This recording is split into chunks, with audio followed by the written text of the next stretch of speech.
Hello दोस्तों, आप सभी के अपने YouTube चैनल VS क्लासेस में आप सभी का स्वागत है।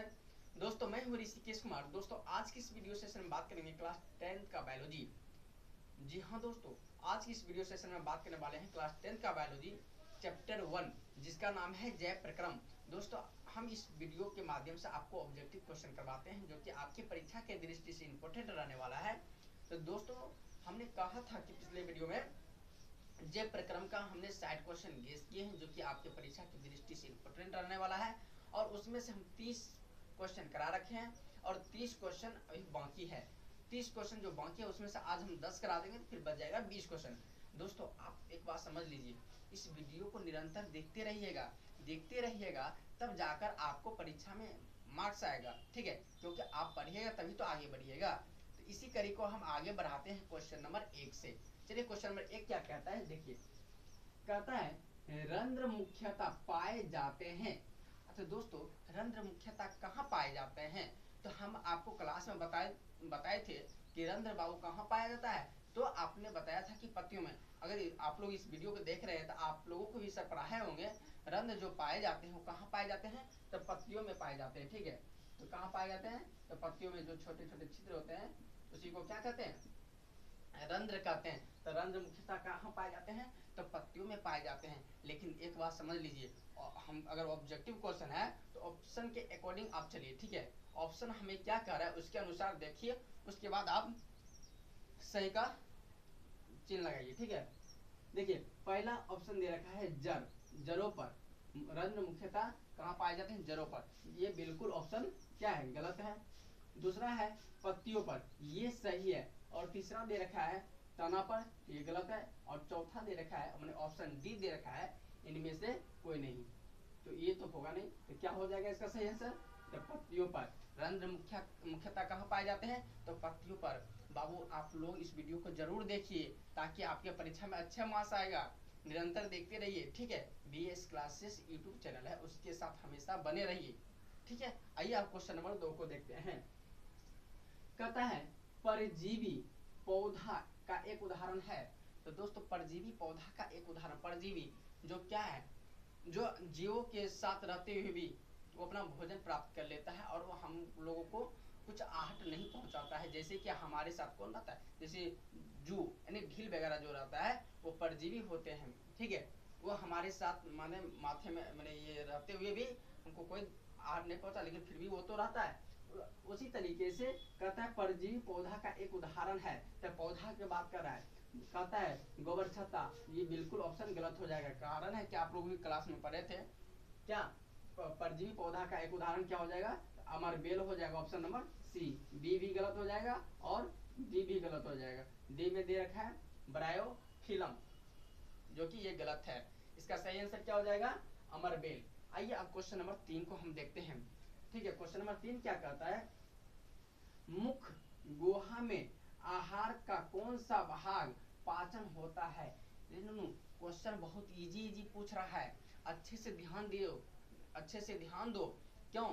क्योंकि अच्छे से ध्यान दोगे तब जाकर आपके परीक्षा में अच्छे मार्क्स आएंगे, ठीक है। और क्वेश्चन को पॉइंट को समझो, क्वेश्चन क्या पूछ रहा है, ठीक है। क्वेश्चन कह रहा है मुख गुहा में आहार का कौन सा भाग पाचन होता है। रे दोस्तों, रे बउआ नोनू समझो, कहता है कि मुख गुहा में आहार का कौन सा भाग पाचन होता है। देखो ऑप्शन क्या कर रहा है? पहला वसा, ऑप्शन क्या कर रहा है? ये वसा। बी क्या कर रहा है? प्रोटीन। सी क्या कर रहा है? कार्बोहाइड्रेट। और डी क्या कर रहा है? न्यूक्लिक अम्ल। तुम लोगों ने पढ़ा भी होगा कि मुख गुहा में आहार का कौन सा भाग पाचन होता है। इसका सही आंसर क्या हो जाएगा? वसा। ना ही प्रोटीन होगा, ना ही कार्बोहाइड्रेट होगा, और ना ही न्यूक्लिक अम्ल होगा। इसका सही आंसर क्या हो जाएगा? वसा। अब आइए क्वेश्चन नंबर 4 हम देखते हैं। क्वेश्चन नंबर 4 क्या कहता है? कहता है कि पौधे में भोजन किस रूप में जमा होता है। तो ये तो पूरा इजी क्वेश्चन है। आप लोग अगर जानते हैं तो कमेंट बॉक्स में जाकर हमसे पहले जवाब दीजिए।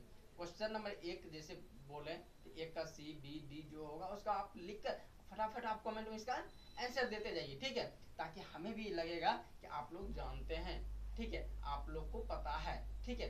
आइए आगे क्वेश्चन समझते हैं।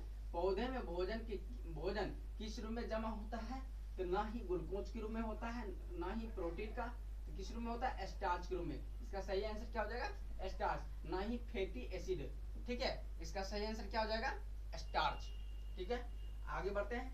क्वेश्चन नंबर 5, क्वेश्चन नंबर 5 क्या होता है, पौधों में प्रकाश संश्लेषण का स्थान है। अरे पौधों में प्रकाश संश्लेषण का स्थान पूछ रहा है, तुम नहीं बता सकते हो। क्लास में तो तुम लोग प्रत्येक दिन पढ़ते हो, और हम जब पढ़ा रहे थे तो तुम लोग क्या कर रहे थे, कि सर इस क्वेश्चन का आंसर हम जानते हैं। जैसे हम पढ़ा दिए, और जब क्वेश्चन ऑब्जेक्टिव टाइप पूछते थे तो आप लोग क्या कहते थे, सर इसका आंसर हमको पता है। तो पता है तो अभी जवाब दीजिए, ठीक है। तो क्या कह रहा है कि पौधों में प्रकाश संश्लेषण का स्थान है। ऑप्शन ए दे रखा है माइटोकॉन्ड्रिया, ऑप्शन बी दे रखा है क्लोरोप्लास्ट, ऑप्शन सी दे रखा है लिकोप्लास्ट, और ऑप्शन डी दे रखा है इनमें से कोई नहीं। ठीक है, इसका सही आंसर क्या हो जाएगा, बताइए आप लोग। इसका सही आंसर हो जाएगा क्लोरोप्लास्ट। क्या हो जाएगा, क्लोरोप्लास्ट। हमें उम्मीद है कि आप लोग जवाब देते जा रहे हैं, और इस वीडियो को आप लोग देख रहे हैं। हमें बहुत ही खुशी हो रही है कि आप लोग इस वीडियो को देख रहे हैं, ठीक है। अब आइए क्वेश्चन नंबर 6 को देखते हैं। क्वेश्चन नंबर 6 कहता है, निम्नलिखित में से किससे रंध्र के छिद्र घिरे रहते हैं। अरे क्या बात है, कितना इजी क्वेश्चन पूछता है, ठीक है। कहता है कि निम्नलिखित में से किससे रंध्र के छिद्र घिरे रहते हैं। ऑप्शन ए दे रखा है गार्ड कोशिका, ऑप्शन बी दे रखा है क्यूटिकल से, ऑप्शन सी दे रखा है वात रंध्र से, और ऑप्शन डी दे रखा है इनमें से कोई नहीं। तो दोस्तों इसका सही आंसर क्या हो जाएगा, आप लोग जरूर कमेंट में बताते रहिए। इसका सही आंसर हो जाएगा गार्ड सेल, यानी गार्ड कोशिका, ठीक है। इसका सही आंसर क्या हो जाएगा, गार्ड कोशिका। जो क्वेश्चन 6 कर रहा था, निम्नलिखित में से किससे रंध्र के छिद्र घिरे रहते हैं, तो गार्ड सेल से घिरे रहते हैं, ठीक है। अब आइए क्वेश्चन नंबर 7 को देखते हैं। कहता है कि निम्न से किस रंग की प्रकाश किरणें प्रकाश संश्लेषण के लिए सबसे ज्यादा प्रभावी है। अब कहता है कि निम्न से किस रंग की प्रकाश किरण प्रकाश संश्लेषण के लिए सबसे ज्यादा प्रभावी होते हैं। तो आप लोग को पता होगा कि जब हम पढ़ा रहे थे क्लास में, तो हम बोले थे कि जैसे सुबह का जो सूर्य होता है वो किस तरीके से दिखता है, तो लाल के रूप में, ठीक है। सुबह का जो सूर्य दिखता है वो लाल के, और माने शाम को कैसा दिखता है, तो वो भी लाल का दिखता है, लाली नुमा रहता है ना। और बीच जब दोपहर के समय होता है, जो सूर्य होता है वो श्वेत तरह का दिखते हैं, ठीक है, और इस तरीके से दिखते हैं। तो सबसे ज्यादा प्रकाश संश्लेषण किस रंग में होता है, तो ये होगा लाल। क्या हो जाएगा इसका सही आंसर, लाल। ऑप्शन नंबर बी, ना हरा होगा, ना नीला होगा, ना ही पीला। इसका सही आंसर क्या हो जाएगा, लाल। इस क्वेश्चन को आप लोग बहुत इंपॉर्टेंस, ये क्वेश्चन आप लोगों के लिए इंपॉर्टेंट है, और इसको अच्छी तरीके से देखिए क्योंकि क्वेश्चन लॉजिकल है। अब ये क्वेश्चन नंबर 8 को देखते हैं। कहता है कि प्रकाश संश्लेषण की दर निम्न में से किन कारकों पर निर्भर करती है। प्रकाश संश्लेषण की दर निम्न में किन कारकों पर निर्भर करती है। ऑप्शन देखते हैं। ऑप्शन ए कह रहा है प्रकाश के गुण पर, ऑप्शन बी कह रहा है प्रकाश की मात्रा पर, ऑप्शन सी कह रहा है ए और बी दोनों, और ऑप्शन डी कह रहा है इनमें से कोई नहीं। आप लोगों को क्लास में भी बताए थे, प्रकाश के संश्लेषण की जो दर है किन पर निर्भर करता है, तो प्रकाश के गुण पर और प्रकाश की मात्रा पर, मतलब दोनों पर क्या करता है, निर्भर करता है। इसलिए ऑप्शन नंबर सी हो जाएगा, ए और बी दोनों, ठीक है। हमको लग रहा है कि आप लोग को ये वीडियो देखने में बहुत ही मजा आता होगा। चलिए क्वेश्चन नंबर आगे की ओर देखते हैं, क्वेश्चन नंबर 9 की ओर देखते हैं। क्वेश्चन नंबर 9 कहता है प्रकाश संश्लेषण की प्रकाश अभिक्रिया होती है। प्रकाश संश्लेषण की प्रकाश अभिक्रिया होती है। तो ऑप्शन ए दे रखा है क्लोरोप्लास्ट के स्ट्रोमा, क्लोरोप्लास्ट के स्ट्रोमा, और बी दे रखा है क्लोरोप्लास्ट के ग्राना में, ऑप्शन सी दे रखा है कोशिका धर्म में, और ऑप्शन डी दे रखा है माइटोकॉन्ड्रिया में। तो दोस्तों इसका सही आंसर क्या हो जाएगा, इसका सही आंसर हो जाएगा ऑप्शन नंबर बी, क्लोरोप्लास्ट के ग्राना में होता है, ठीक है।